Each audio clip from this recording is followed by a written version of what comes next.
We stopped there on chapter 25, seeing that Moses was instructed to make the sanctuary and to make it according to the yesterday stopped the part of 1 to 9. Last sentence there in verse 8 and 9 is, make me a sanctuary so that I can reside among them. You will make it all according to the design for the dwelling and the design for its furnishing, which I shall show you now. Temple in itself, the first temple was actually Garden of Eden, because temple is a place where God meets with his people. So Garden of Eden was first temple. After the sin, they were expelled from the Garden of Eden, but God wanted to have the place where he can encounter his people. And so he said to Moses to build the sanctuary in the desert. And later on, when they come in the promised land, there will be a sanctuary in the temple in Jerusalem, which basic structure will be very similar to the Moses sanctuary. And then there will be, and that's confusion which I wanted to have time to study. There will be heavenly temple. We hear it, we see it in the chapter, at least chapter 11, chapter 12. There is Ark of the Covenant. But then at the end, in the book of Revelation, we'll also say there is no temple in new heaven and new, because God is their temple. So I wanted to have time to chew on this contradiction a bit better. So if you ask me on that, I will do some excogitation, but I don't know what will come out of that. So what I want now to see, that this God's insistence to have place to meet with his people. Place is not important for God. We are people. We are beings who live in place. God lives everywhere. But so he doesn't need specific place. We need the place where we are reminded that we are going to see in one video that as we enter the temple, we are preparing ourselves, or hopefully we are supposed to prepare ourselves for meeting with God. So this preparation is actually, again, as we said yesterday, more important than the place. The temple, the place, sanctuary, is just the place where we automatically, as we are coming there, we get prepared. Let's read a little bit about that temple in which Moses. We'll read some parts. We'll not go because that goes forever. Let's read about the dwelling and the ark. So, chapter 25 from 10 to 22.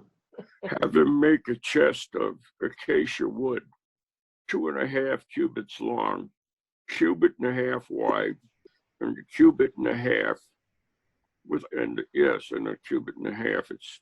It doesn't seem literally correct, but 1.5 cubits wide, 1.5 cubits high. Oh, that's my mistake. I'm sorry.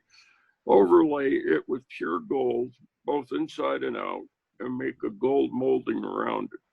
Cast 4 gold rings for it and fasten them to 4 feet with 2 rings on one side and 2 rings on the other. Then make poles of acacia wood and overlay them with gold. Insert the poles into the rings on the sides of the chest to carry it. The poles are to remain in the rings of this ark. They are not to be removed. Then put the ark in the ark, the testimony which I give you. Make it an atonement cover of pure gold, 2.5 cubits long and 1.5 cubits wide, and make 2 cherubim out of hammered gold at the ends of the cover. Make 1 cherub on one end and the second cherubim on the other. So there'll be 1 at each at the 2 ends. The cherubim are to have their wings spread upward, overshadowing the cover with them. The cherubim are to face each other, looking toward the cover. Place the cover on the top of the ark. Put in the ark the testimony which I will give you. There above the cover between the two cherubim that are over the ark of the testimony, I will meet with you and give you all my commands for the Israelites. This is probably the most important part of the sanctuary, the Ark of the Covenant. In it will be placed the script of the covenant. That's the word of God written on the tablets. It will be placed manna. In the New Testament is written that is placed also the staff of Aaron. In the Old Testament it says just that ark, that tablets and manna. Let's read what is in the sanctuary, the table for the loaves of permanent offerings. So 23 to 30. Make a table of acacia wood, 2 cubits long, a cubit wide, and a cubit and a half high. Overlay it with pure gold and make gold molding around it. Also make around it a rim, a hand breadth wide, and put a gold molding on the rim. Make 4 gold rings for the table and fasten them to the 4 corners where the 4 legs are. The rings are to be close to the rim to hold the poles used in carrying the table. Make the poles of acacia wood, overlay them with gold, and carry the table with them. Make its plates and dishes of pure gold, as well as its pitchers and bowls for the pouring out of offerings. Put the bread of the presence on this table to be before me at all times. So that's the place where the holy bread, the show bread, the bread of the face, bread of presence, however we want to translate it, will be placed. And as we are going to see, there is also somewhere in the sanctuaries, somewhere will be written a wine for libations. So according to tradition, that's the place where also they have wine, bread and wine. Now it comes the lampstand. Let's read also that and we'll stop. Father, because I just have a question there. It's so specific about the gold and the wood, and that's because of the meaning of it and the purity of those to make up the table. I don't know. The wood is probably just practical. You need some. You would not have, if you have everything made out of gold, it will be too heavy. But gold, as we are going to see, is going to remind us on the Garden of Eden, because Garden of Eden, there is a mentioning of gold and onyx and something like that. So there will be reminding us on that, okay? Okay, thank you. I was curious why they went into such detail with explaining all that, how precise all that had to be.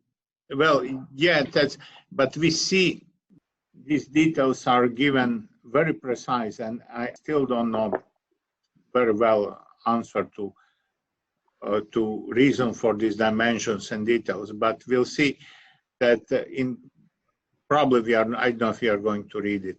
In book of Ezekiel, there is described temple, and there are given the dimensions of the temple. In book of if you remember, prophet goes and measure the temple, how many cubits around, and the river flows out of the temple and so on, same like river flows.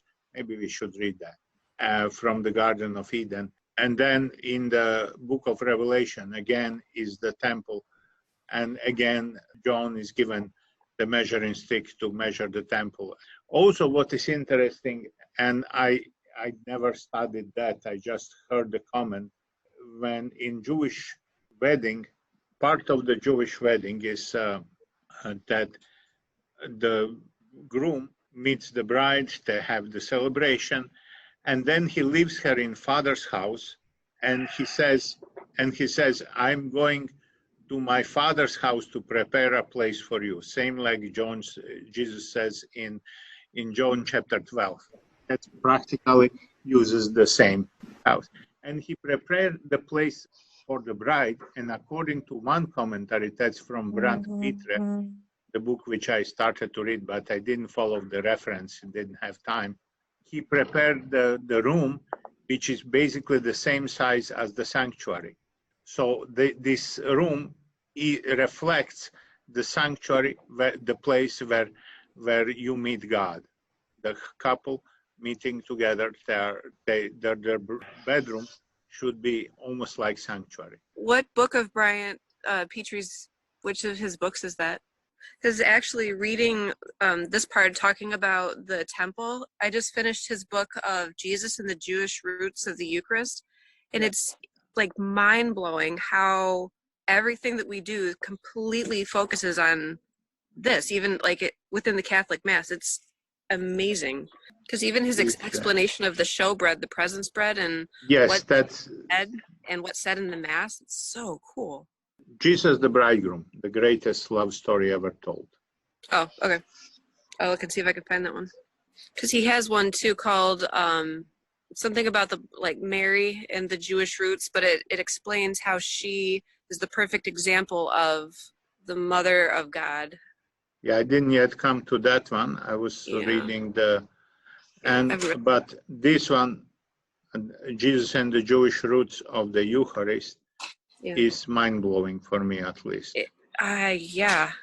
And by the way, we have it in our library in the in the church.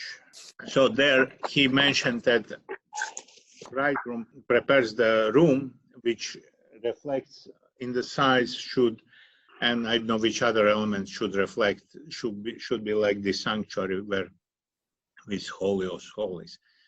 So I would not know one of the symbols of this all detail is it should show that it is very organized. It's not the beginning of the book of creation. God comes, there is chaos, and God puts order in chaos.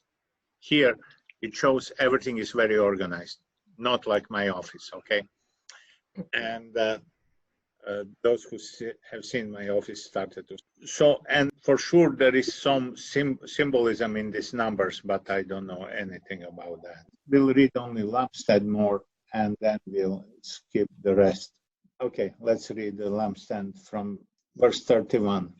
You shall make a menorah of pure beaten gold, its shaft and branches, with its cups and knobs and petals springing directly from it. 6 branches are to extend from its sides, 3 branches on one side and 3 on the other. On one branch there are to be 3 cups shaped like almond blossoms, each with its knob and petals. On the opposite branch there are to be 3 cups shaped like almond blossoms, each with its knobs and petals, and so for the 6 branches that extend from the menorah. On the menorah, there are to be 4 cups shaped like almond blossoms with their knobs and petals. The 6 branches that go out from the menorah are to have a knob under each pair. Their pair and branches shall so spring from it that the whole will form a single piece of pure beaten gold. You shall then make 7 lamps for it, and so set up the lamps that they give their light on the space in front of the menorah. These, as well as all the trimmings, shears, and trays, must be of pure gold. Use a talent of pure gold for the menorah and all of these utensils. See that you make them accordingly to the pattern shown you on the mountain. Okay, so now I will just read the titles. We have making about fabrics and hangings, the framework, the curtain, the altar of burnt offering, the cords, the oil for the lamps, so everything is in extreme details, everything to prepare. The robe, the symbol of consecration, vestments of the priests. Then comes consecration of Aaron and his sons, the offerings, the sacred meal, daily burnt offering. It's like reading the Roman Missal liturgical book. It's just boring. I mean, it's not easy read just because it's so many details. Incense, craftsmen, Sabbath rest. And at the end, it will read the Sabbath rest. Let's read the verse from chapter 31, verse 12 till 16, I guess. Yahweh then said to Moses, "Speak to the Israelites and say, You will keep my Sabbath properly, for this is sign between myself and you, and for all your generations to come, so that you will know that it is I, Yahweh, who sanctified you. You will keep the Sabbath, then you will regard it as holy. Anyone who profanes it will be put to death. Anyone who does not work on that day will be outlawed from his people. Work must be done for 6 days, but the seventh day will be a day of complete rest, consecrated to Yahweh. Anyone who works on the Sabbath day will be put to death. The Israelites will keep the Sabbath, observing the Sabbath, for all their generations to come. This is the eternal covenant between myself and the Israelites. This is the sign forever. For in 6 days Yahweh made heaven and earth, but on the seventh day he rested and drew breath. Okay, so why I wanted to read the Sabbath is, so now you see this summarizing the biblical theological case for Eden being a temple garden. So here are 12 of arguments, but there are more actually. Just as the temple was the place of God's unique presence experienced by the priest, so Eden was the place where God walked with Adam. The same Hebrew verbal form, whatever, used for God's walking back and forth in the garden also describes God's presence in the tabernacle, and it gives you here the references where this happened. Adam is depicted as a priest who with respect to his task, namely to work, and here is Hebrew word, these strange characters, and to keep, also strange characters, which shows the garden, which is the priest's task in the temple. And the same words were used in Numbers 3:7, Numbers 8:25, and so to describe the work of the priest in the temple. Adam also donned priestly attire. That's in Ezekiel 28. Maybe we should read Ezekiel 28. Let's try that, otherwise we get too. I might be sometimes you are surprised with what you find there and say, nah. Excuse me, just verse 14, Father? 13 and further. Ezekiel 20 here. Thou waste in the pleasures of the paradise of God. Every precious stone was thy covering. The sarus, the topaz, and the jasper, the chlorophyll, and the onyx, and the beryl, the sapphire, and the carbuncle, and the emerald. Gold, the work of thy beauty, and thy pipes were prepared in the day that thou wast created. Thou a cherubim stretched out and protecting, and I see thee in the Lord, or I see thee in the holy mountain of God. Thou hast walked in the midst of the stones of fire. Thou wast perfect in thy ways from the day of thy creation until inequity was found in thee. By the multitude of thy merchandise, thy inner parts were filled with iniquity, and thou hast sinned. And I cast thee out from the mountain of God, and destroy thee, O covering cherubim, out of the midst of the stones of the fire. And thy heart was lifted up, thy beauty. Thou hast lost thy wisdom in thy beauty. I have cast thee to the ground. I have set thee before the face of kings, that they might behold thee. Thou hast defiled thy sanctuaries by the multitude of thy iniquities, and by the iniquity of the traffic.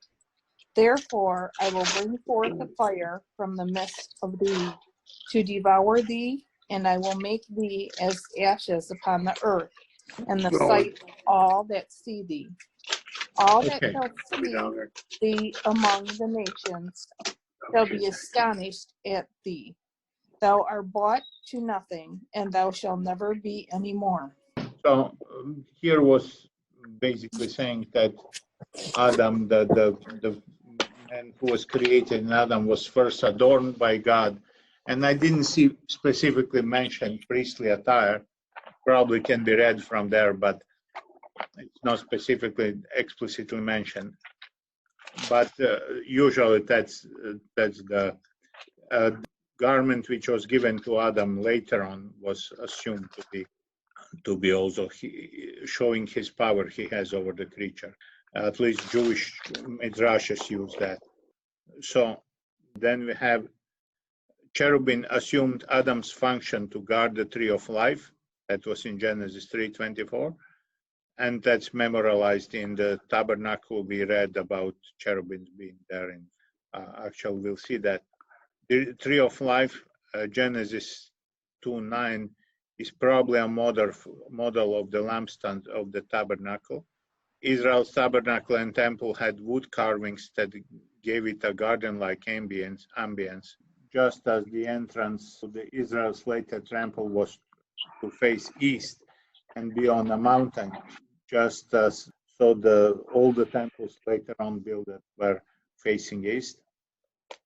The ark, which contained the law in the Holy of Holies, echoed the tree of the knowledge of God. And same as you could not touch eat from the tree of the knowledge of God, you could not touch the ark of the covenant. It was holy. As a river flowed out from Garden of Eden, Genesis 2:10, there are actually, I think, 4 rivers going out. Similar description we find in Ezekiel 47. And since we are in Ezekiel, let's go to 47, 1 to 12. So that's what we read here in chapter 47 is vision Ezekiel has, not the actual temple. I'm muting some noise. So if you will want to speak, you have to unmute yourself. Let's read from Ezekiel chapter 47, verses 1 to 12. Then he brought me to the entrance of the temple, and I saw water flowing out from beneath the threshold of the temple toward the east. For the facade of the temple was toward the east. The water flowed down from the southern side of the temple, south of the altar. He led me outside by the north gate and around to the outer gate facing the east, where I saw water trickling from the southern side.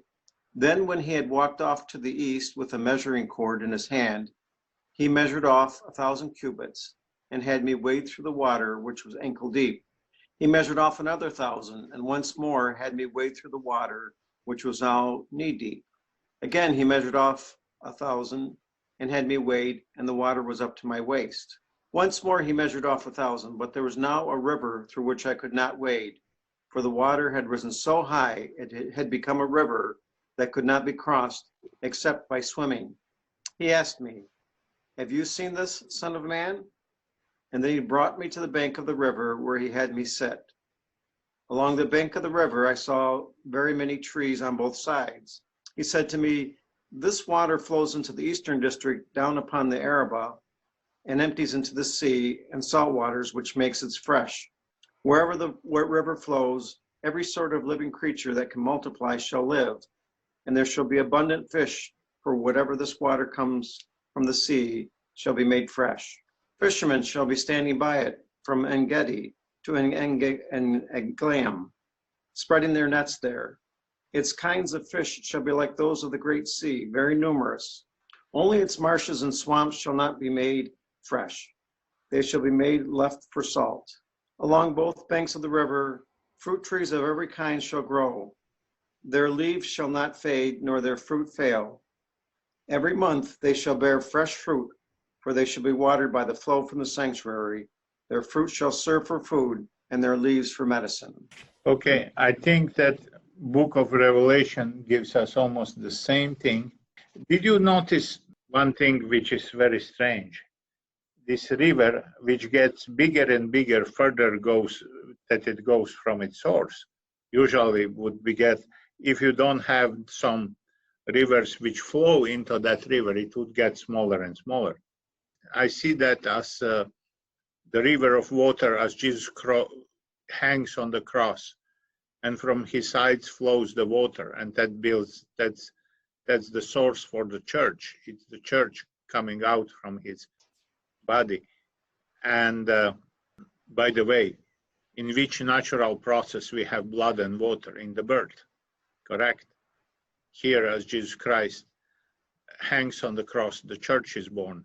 And this water, as grows the church, the further it goes from the point where Jesus was crucified, gets bigger and bigger till now. Now will get smaller but healthier, hopefully. But this church did this water, this grace which flows from Jesus Christ on the cross, did cover all the earth. In Book of Revelation, we have almost the same reading. I don't know what is in Psalm 36, so I would rather read that. So if you don't mind, let's go to Psalm 36. 36, it says 8 to 9. On the bounty of your house, you let them drink from your delicious streams. In you is the source of life. By your light we see light. Okay. Then in point 9 here on the screen, what we have, just as gold and onyx are in the Garden of Eden, we can find it in Genesis chapter 2, verse 11 and 12. So they are used to decorate the later sanctuaries and priestly garments. Just as the temple had the three-parted structure concerning circles of holiness, Holy of Holies, Holy Place, Courtyard. I will show you a video of that so it will be clearer. So the Garden of Eden had the same Eden garden outer wall. Ezekiel also refers to the Eden, the Garden of God, the Holy Mountain of God, and also alludes to his sanctuary.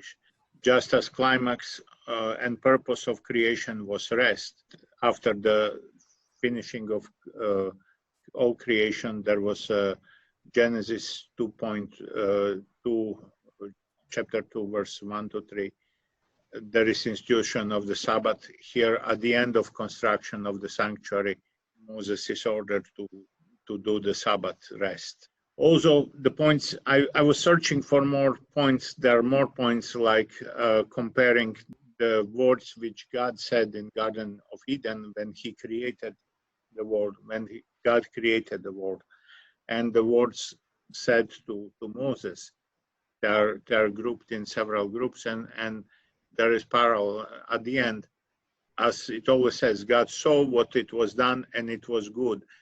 After every part of what they have done, Moses, somewhere there, the finished work presented to Moses. Anyway, Moses inspected work they had indeed done as the Lord has ordered, and Moses blessed them. The other translation, at least in one website, says that Moses saw it was good. So it kind of reflects the God's reaction when he saw creation. So there are even more connections between Garden of Eden. Let me now show you how the tabernacle looked like. That's outer court, this square, and outside this altar, basin, and here is the sanctuary. Outer gate on the east. Then you see the altar. I will lower the music so you can hear me. What is important here is it seems that they remade the sanctuary, try to make it in exact size, copying the size which would be actual size. So they made it there. I cannot be sure how precise they copied this. So this is the basin where, and this represents the sea in creation. When we compare it to Garden of Eden, there is the sea. Here is the holy. So as we progress inside, we enter more and more to holiness. We'll see that in another video. On the left, let me put that bigger. Here is the lampstand menorah, which represents the tree of life. Here is the showbread, holy bread, and the wine for libation. I don't know what would this be. I don't know anything else. Probably incenses that are placed with it. This is altar of incense in front of the Holy of Holies. Here is the curtain with two cherubims on it. And then we enter in the Holy of Holies, and only thing inside is Ark of the Covenant. And the Ark of the Covenant, there should inside be three things: the tablets of the covenant, the manna, and staff of Aaron. Ark of the Covenant get lost in the time of exile. I guess on the back they show the light. Let me show you the other video, which is a bit few minutes longer. When they were in the desert going out with this tabernacle, they had very specific plan which tribe is camped on which side of the tabernacle and how far and so on. Here is the altar and there is smoke coming from the altar. So that's bread called also bread of the presence, and in Hebrew, lehem panim, which means the can be also translated bread of the face. We'll speak a lot about that. So that's why I'm stopping here to kind of put a bit of attention on. Father, do you know, are all those items, are they in a museum somewhere, or whatever happened to all them? Well, the temple is destroyed. Whatever existed was brought to the temple in Jerusalem. Temple was burnt in year twice, destroyed twice. And the Ark of the Covenant was hidden, I think, by Prophet Isaiah. And since then, nobody knows where it is. Now we know it's in the heaven because Revelation chapter 11 says it's in heaven. Oh, okay. And we'll speak about that, about Ark of the Covenant, about that part at one point. Okay? All right, thank you. And but most of the other items from there were stolen by the Babylonians and used gold and also was used. There is in Book of Daniel how they used the cups from the temple, and there was the hand on the wall and so on. And then this new building, that's the Temple of Solomon? Yes, that would be. But then after that one was destroyed, then was built the Temple of Herod, which took, they said 46 years to build. And then Temple of Herod was destroyed in year 70. And after that, there is no rebuilding.